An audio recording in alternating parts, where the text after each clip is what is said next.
నుంచి మోంతా తుఫాన్ నేపథ్యంలో ఉమ్మడి పశ్చిమ గోదావరి జిల్లా అధికార యంత్రాంగం అప్రమత్తమైంది. సముద్ర తీర ప్రాంతాల ప్రజలను అప్రమత్తం చేశారు. ఇప్పటికే ఎస్డీఆర్ఎఫ్, ఎన్డీఆర్ఎఫ్ టీంలు జిల్లాకు చేరుకున్నాయి. అలాగే జిల్లా ఇన్ఛార్జ్ మంత్రి గొట్టిపాటి రవికుమార్, కేంద్ర మంత్రి శ్రీనివాస్ వర్మ నరసాపురం సముద్ర తీర ప్రాంతాలలో పర్యటించారు.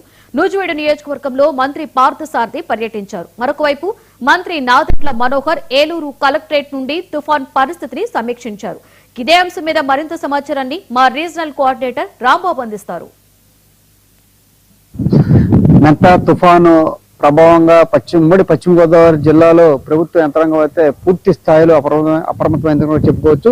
అయితే ఈ రోజు అర్ధరాత్రి దాటిన తర్వాత అటు మచిలీపట్నానికి కాకినాడకి మధ్యన తీరం దాటే అవకాశాలు ఉండడంతో అధికారుల యంత్రాంగం అంతా కూడా పూర్తి స్థాయిలో అప్రమత్తమైంది. ముందుగా లోతట్టు ప్రాంతాలను చూసుకున్నట్లయితే అటు పశ్చిమ గోదావరి జిల్లాలో చూసుకున్నట్లయితే నరసాపురం సముద్ర తీర ప్రాంతాల్లో ఉన్నటువంటి అనేక గ్రామాలన్నిటి కూడా గ్రామాల్లోని పల్ల ప్రాంత ప్రజలందరినీ కూడా సురక్షిత ప్రాంతాలకు తరలించడం జరిగింది. పునరావాస కేంద్రాలు కూడా ఏర్పాటు చేయడం జరిగింది.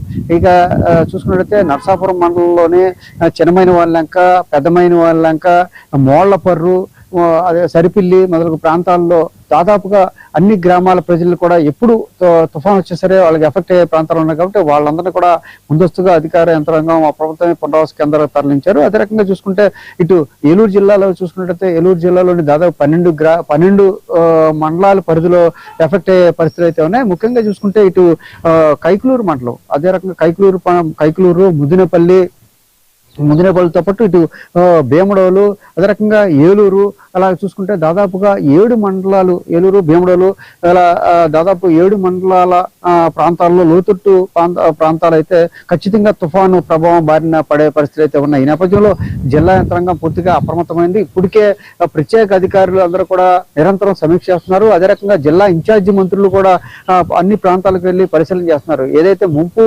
ప్రాంతాలు అయితే ఉన్నాయో ఆ ముంపు ప్రాంతాల్లో వాళ్ళు పరిశీలన చేయటం, అదే రకంగా అధికారులని ఎప్పటికప్పుడు అప్రమత్తం కూడా చేస్తున్న పరిస్థితి అయితే ఉంది. అయితే ఈ రోజు అర్ధరాత్రి తీరం దాటే పరిస్థితులు ఉన్న నేపథ్యంలో గాలులు కూడా విస్తృతంగా దాదాపు 100 నుంచి 110 కిలోమీటర్ల వేగంతో గాలులు వీసే పరిస్థితుల్లో ఉన్న నేపథ్యంలో అధికార యంత్రాంగం అయితే దానికి సిద్ధంగా సంసిద్ధమైంది కూడా చెప్పుకోవచ్చు. దాన్ని ఎదుర్కొనేందుకు సంసిద్ధమైంది కనుక చెప్పుకోవచ్చు.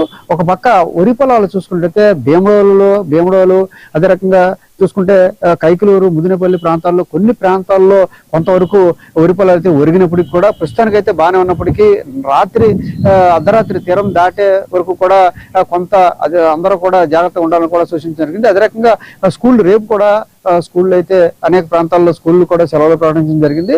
ఈ తీరం దాటిన తర్వాత మరో 24 గంటల పాటు భారీ నుంచి అతి భారీ వర్షాలు కురిసే అవకాశం ఉన్న నేపథ్యంలో పూర్తి స్థాయిలో అధికార యంత్రాంగం అయితే సన్నద్ధమైందని కూడా చెప్పుకోవచ్చు. ఒక పక్క వరి ఖరీఫ్ సీజన్ కు సంబంధించి వరి కోతలు వస్తున్న సమయం కావడంతో రైతులందరూ కూడా కొంత ఆందోళనకు గురైన పరిస్థితి ఉంది. అయితే ప్రభుత్వం మాత్రం ముందుగా ఎటువంటి ప్రాణ నష్టం, అదే రకంగా ఆస్తి నష్టం లేకుండా ఉండేందుకు అన్ని రకాల చర్యలు కూడా చేపట్టడం జరిగింది. ఈ లోతట్టు ప్రాంతాలు ఏవైతే ఉన్నాయో లోతట్టు ప్రాంతాల్లో పక్కా ఇళ్ళు ఏవైతే ఉన్నాయో, పూరి గుడిసెలు ఏవైతే ఉన్నాయో ఆ ప్రాంతాల్లో ఈదురు గాలులకు మరోపక్క భారీ వర్షాలు కురిసే ప్రమాదం ఉన్న నేపథ్యంలో అవి కూలిపోయే పరిస్థితి ఉన్న నేపథ్యంలో పక్కా ఇళ్లలో ఉన్న వాళ్ళని, అదే రకంగా పూరి గుడిసెల్లో ఉన్న వాళ్ళందరినీ కూడా ముందస్తుగా ఏదైతే పునరావాస కేంద్రాలు ఏర్పాటు చేశారో పునరావాస కేంద్రాలకు కూడా అధికారులు అయితే తరలిస్తున్నారు. వారికి నిత్యావసర వస్తువులు కూడా అందిస్తున్నారు. నిన్న నాదెండ్ల మనోహర్ గారు కూడా చెప్పడం జరిగింది. ఈ రోజు నుంచి కూడా ఏదైతే ముంపు మండలాలకు ముఖ్యంగా ఈ నిత్యావసర వస్తువులు కూడా సరఫరా చేస్తున్నారని కూడా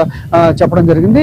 అదే రకంగా ఎవరో కూడా అత్యవసర పరిస్థితులు ఉన్నప్పుడు తప్ప మిగతా సందర్భాల్లో ఎవరు కూడా బయటికి రావద్దు, ఎందుకంటే చెట్లు కూలే ప్రమాదం ఉంది, గాలులు కూడా తీవ్రమయ్యే పరిస్థితులు కూడా చెప్తున్నారు. ఇప్పుడు వరకు కూడా వాతావరణం ప్రశాంతంగా ఉన్నప్పుడు కూడా ఇప్పుడే గాలులు అయితే ప్రారంభమయ్యాయని కూడా చెప్పుకోవచ్చు.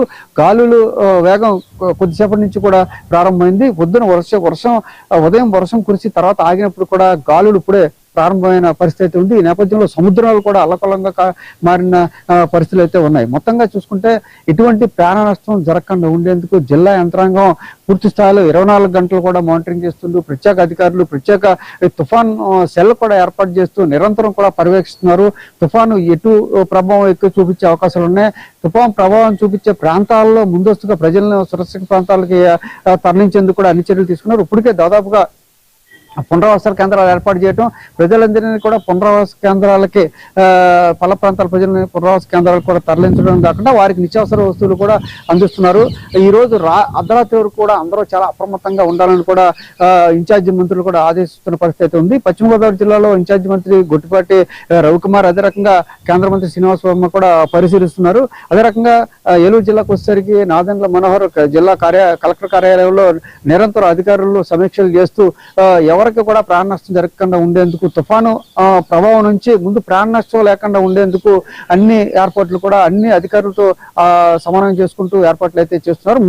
ముఖ్యంగా ఉమ్మడి పశ్చిమ గోదావరి జిల్లాలో అటు అధికార యంత్రాంగం అంతా కూడా మెంతాన్ తుఫాన్ పడకుండా ఉండేందుకు అన్ని రకాల జాగ్రత్తలు అయితే తీసుకున్న పరిస్థితి అయితే ఉన్నాయి. ఇది ఇక్కడ ఉన్న పరిస్థితి.